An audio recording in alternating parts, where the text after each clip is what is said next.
DJ Tygga Ty in the mix. Muted on your side. Got it. There it is. What's up? What's up? How you doing? I'm doing well. Yourself? I'm good. I'm good. It's freaking hot outside, but I'm good. Well, over here it's hot outside and it just keeps raining on and off, so it's kind of weird. It's Really? weird. I like your hair, by the way. I like this purple. Thank you. You know. Yeah. Right? So I'm gonna be honest with you.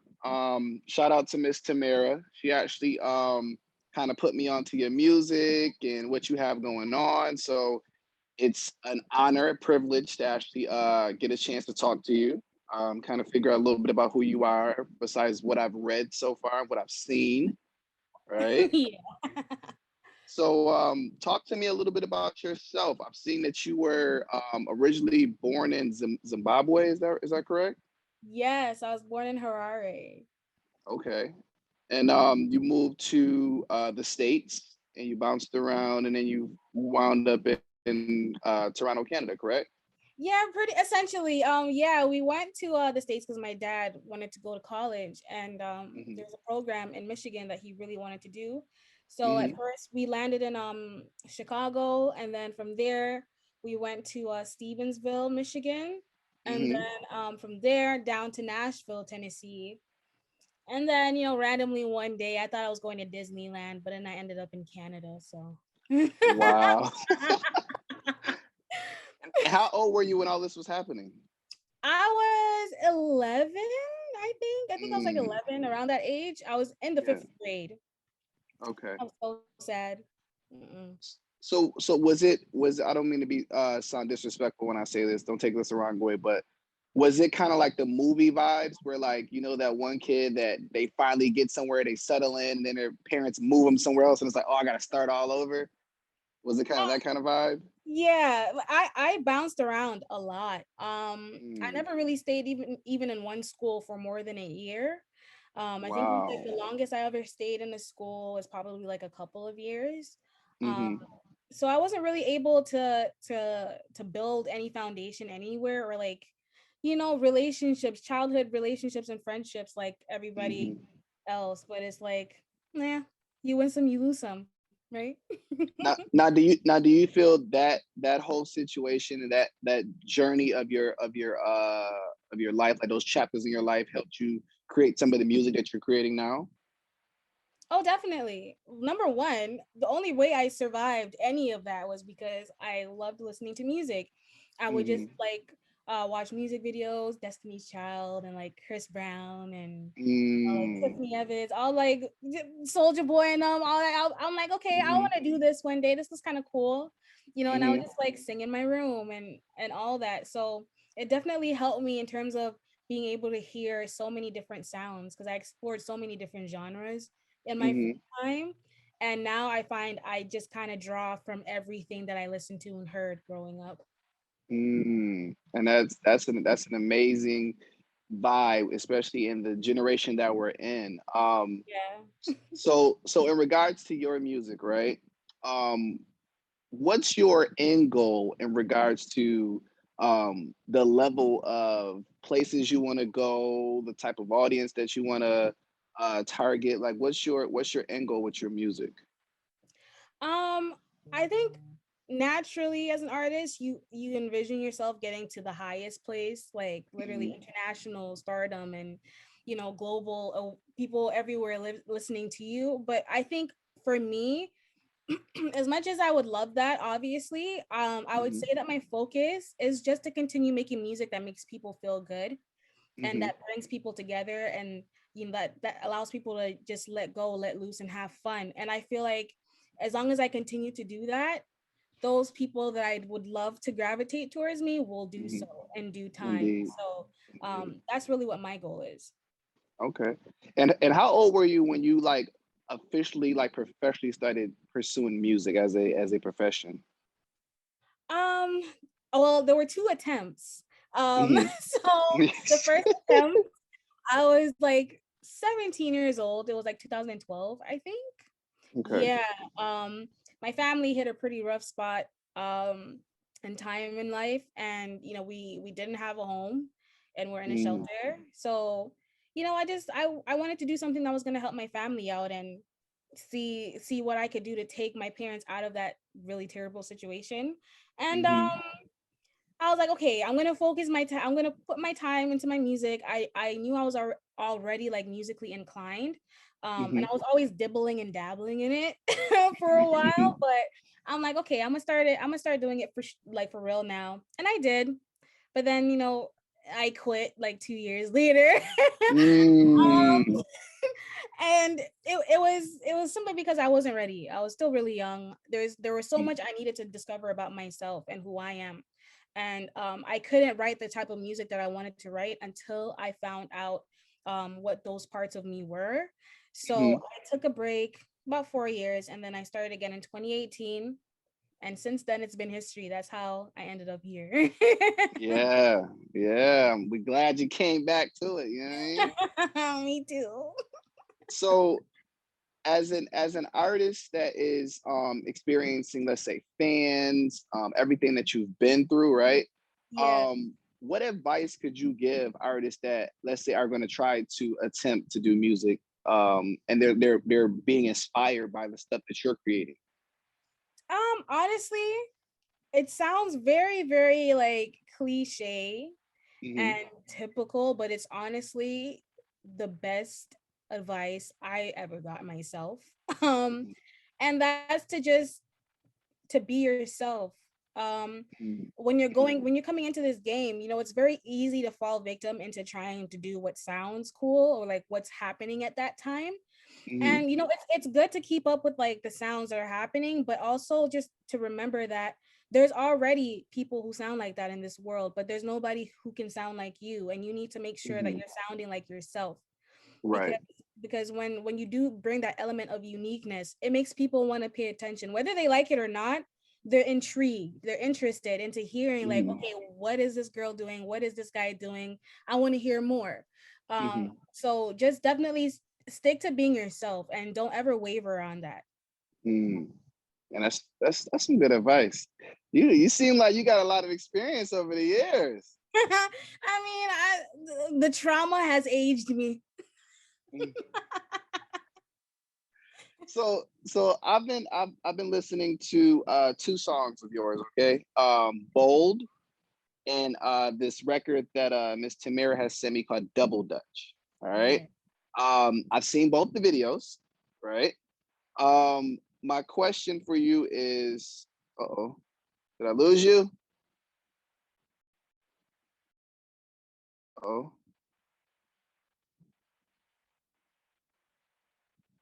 Oh. I gotta wait till she comes back, Josh. Josh, can you hear me?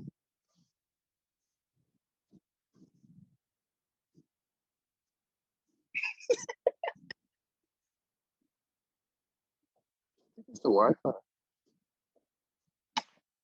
Gotta wait.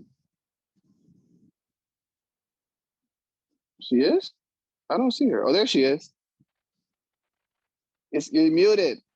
I don't know what just happened. Like Wi-Fi turned off and it was just doing the most ghetto.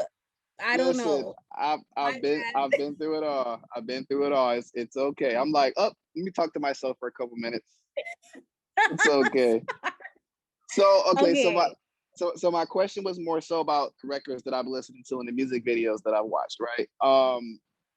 I would say I have a lot of questions about the Double Dutch video. Okay. Okay, let's start with that one. So where was this video shot? Because it looked like a museum. It was royalty. It was I don't know, like women of power vibes. It had the dancing choreography into it. It had bright colors. It had a eagle clashing. It was a lot. I really want to know, like, where was this shot and how was this idea brought up for this video? Oh my gosh. I have the hotel's name in my head and I just don't. Oh, I know how to check. Hold on, give me 2 seconds. I got it on my Uber Eats. I always be ordering Uber Eats, so like I know it's somewhere in the mix here. Take your time. I need these answers.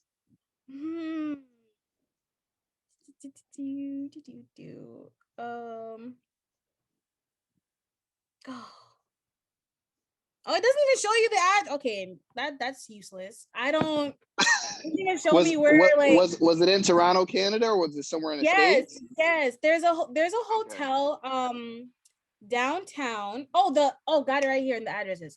The Omni King Edward Hotel. It's downtown Toronto.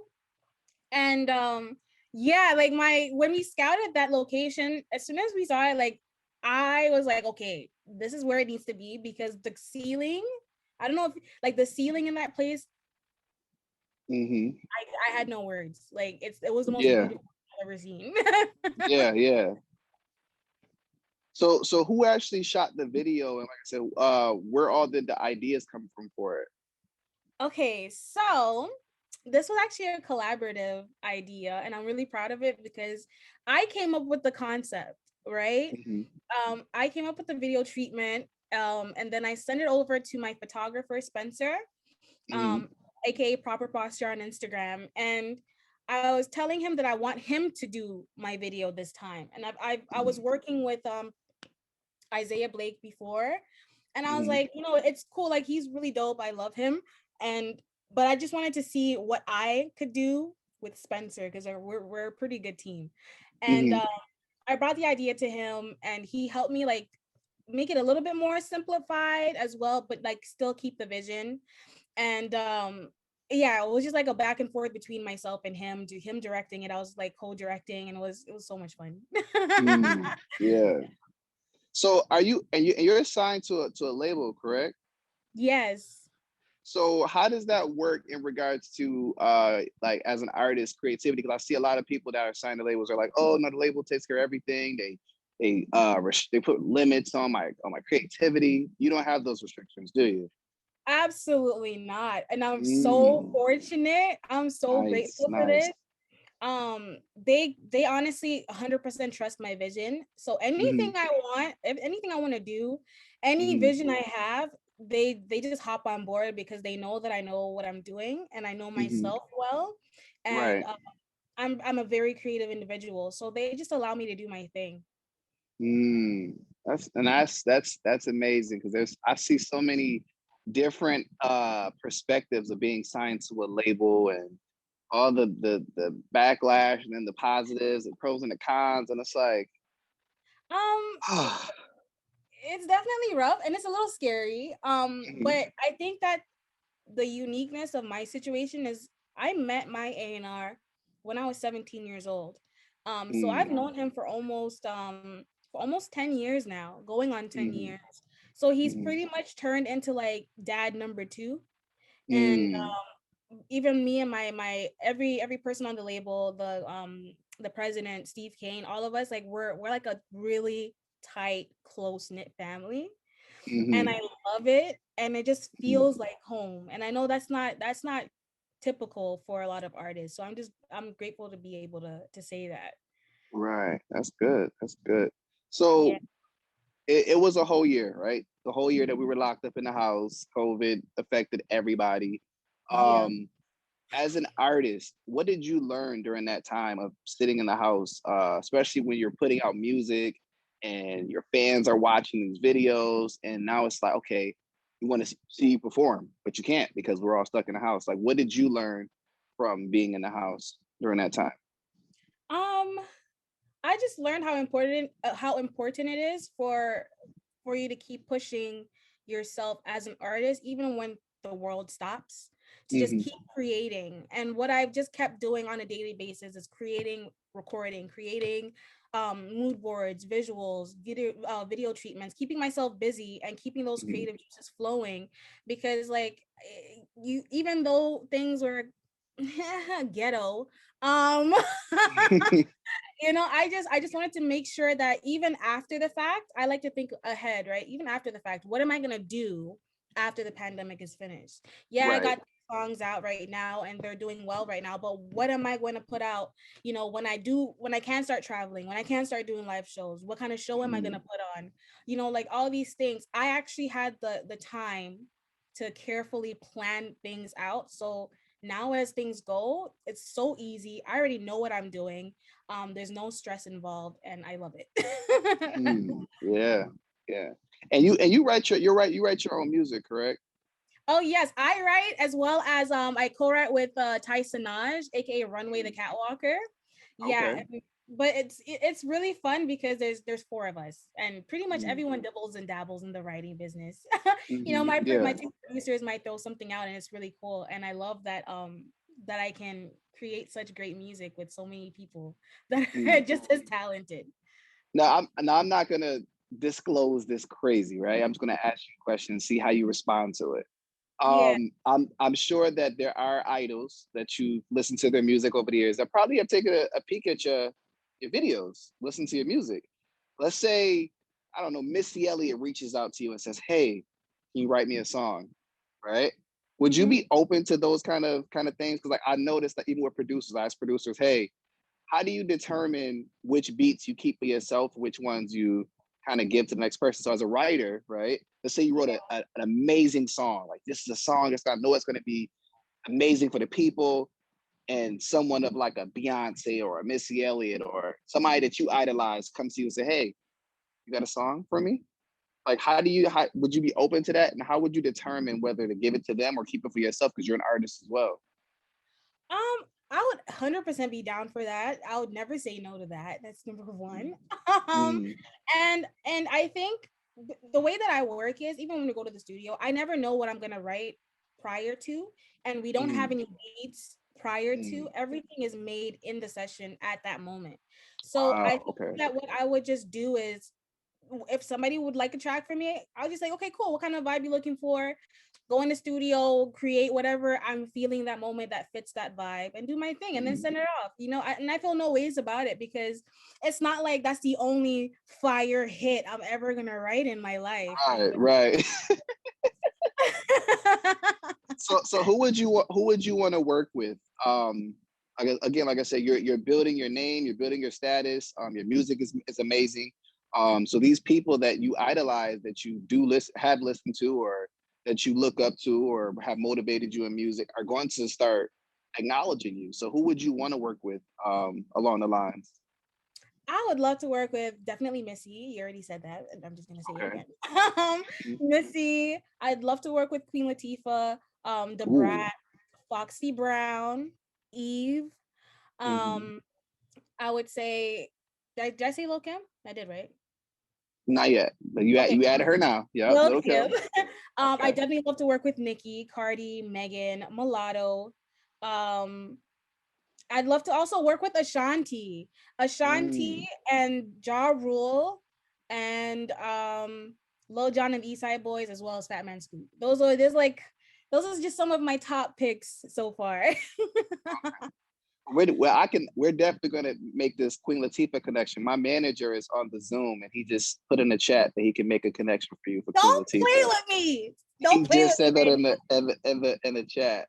Yeah, Oh my gosh. Yes, please set yeah. that up. Oh my We're, god. we're, we're gonna make that happen. We're gonna make that happen. Yeah, he's in the chat right there. I see Wow. him. I did a whole cover of UNITY for Black History Month. Please, Mm. I set that up. Wow, that would be amazing. That would be a nice vibe. I Oh can my see god. that. Okay, you guys are gonna get me so hyped. Please I could don't. definitely see that. So let me ask you this.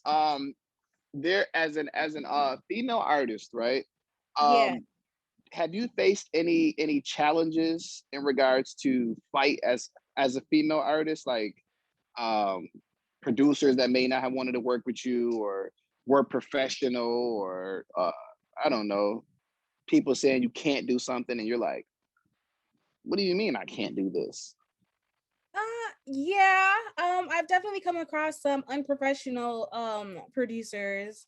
Mm, Um as well as individuals who did not think that I deserved to be in the position I am in or deserve to be with my label in any means and by any means. So it's like, ah, too bad, so sad for them because like look at me now. I'm popping. What you doing? Nothing. So what do you say to, let's say, female artists that are emerging, like if they have to deal with things like that? How do you feel is the best way to handle those kind of situations? Like, just brush it off? Do you kind of deal with them and keep it, how do you kind of manage those kind of things? I think it could be different for certain situations, but ultimately the way that I handle it is like, if you're not gonna come at me and respect me and what I'm doing as you should and as I deserve, I'm not gonna play with you. And like, I will just go and find somebody who will bring the energy that I need them to bring, and never feel like you should be pressured into working with anyone who is making you feel uncomfortable, or doesn't make you feel like you're worth to the talent that you have at all. Don't settle for that. Just keep it pushing, and you will come across the people who do believe in you genuinely and want to see you win. And those are the people that you need in your corner, not the fake ones. No. Right. Yeah, that's a fact. So moving into music, putting out music videos, are there any other ventures that you may dibble dabble in once you get to, let's say, a point in your career that you're like, okay, you know what, I got this music thing flowing, let me add some more stuff to my plate? I'd actually love to try radio hosting. And I actually have my first radio show that's airing on Friday at this radio station in Ottawa, up here in Canada. And I'm excited about that. So I definitely love to venture more into that. As well as acting. I feel like I would be really great in a movie or a show, especially a comedy. What type of genre, I would say? Because it's like, would it be a horror film, or would it be something giggly? What would you think? So if it's gonna be a horror film, it has to be like the scary movie series, because I play too much. I wouldn't be able to be serious the whole time. Like, so it has to be something where it's like pure jokes. Okay. And if it's not that, I would say like a drama, something where it's like I have to play a really serious role and like tap into like more of the traumatized side of myself. That would be really cool. Got you. It seems like you've turned a lot of your losses into motivation. That's a good thing. You're bright. You're winning. I love your music. I want to say again, thank you for allowing me to interview you. I hope that in, let's say, another 6 months, because I've seen a lot of artists develop crazy in 6 months, we can kind of resurface and talk a little bit more. And I do want to say that regardless of what anybody says, continue to make music, because you said you stopped at one point in time. I don't want to hear anybody say, oh, she stopped. No. I want you to keep going, because again, like I said, I seen that Double Dutch video, and it just reminded me of like, wow, like royalty and just energy. And it just made me think, like, you know what? It makes sense. It makes sense to mix, because like when I watch certain things, it's like an artistic look. You know what I mean? So I seen how you looked at the portrait on the wall, and it was a portrait of you, and the way your friends were like, yo, what's good? Like, it just like it gave a story. You know what I mean? And everybody relates to different pieces differently. So I can relate to, okay, looking in the mirror or looking at a portrait and saying, what you looking at? You know what I mean? Like, why you grilling me, or just talking junk to yourself because you're your own competition? You know what I mean? Yeah. So that's what I took from your video, and I want to say, continue to make amazing music, because you never know where it can take someone else's life. You know what I mean? As far as on a positive scale. Oh, definitely. Don't worry. I will never quit again. I will never quit again. I'm here to Good stay. to hear. I'm gonna hold you to that. All right. Okay. But yeah, we're definitely gonna I'm gonna have Tamara exchange contact information so that my manager can connect you with Queen Latifah, and you guys can figure that stuff out. And I'm hoping that I can hear the record before anybody else, and all that good stuff. That's gonna be a banger. Watch when it drops on your head top. Go play. I get you. shout out your social media one time and let the people know exactly who they need to get in contact with in order to work with you and to get some of your creative vibes in their lives. Okay, so my socials are _I am Charmaine for Instagram, and for Twitter it's _I am Charmaine, and also Snapchat is I'm kind of cool on Snapchat too, and it's I am Charmaine on that. If you trying to link up, cook, make whatever, just DM me on Instagram. That's probably the best way to get to me, and I'll holla at y'all. Okay. All right. Well, when I touch down to Toronto again, it's been a while since I've been out there. But I'm definitely gonna link up with you because I wanna experience Toronto from your viewpoint. Say less. Let me know when you in town. Trust me, I got you. All right, I got you. Appreciate your time and continue to keep doing what you're doing. Okay. All right, thank you so much. All right, give thanks. All right, bye. DJ Tygga Ty in the mix.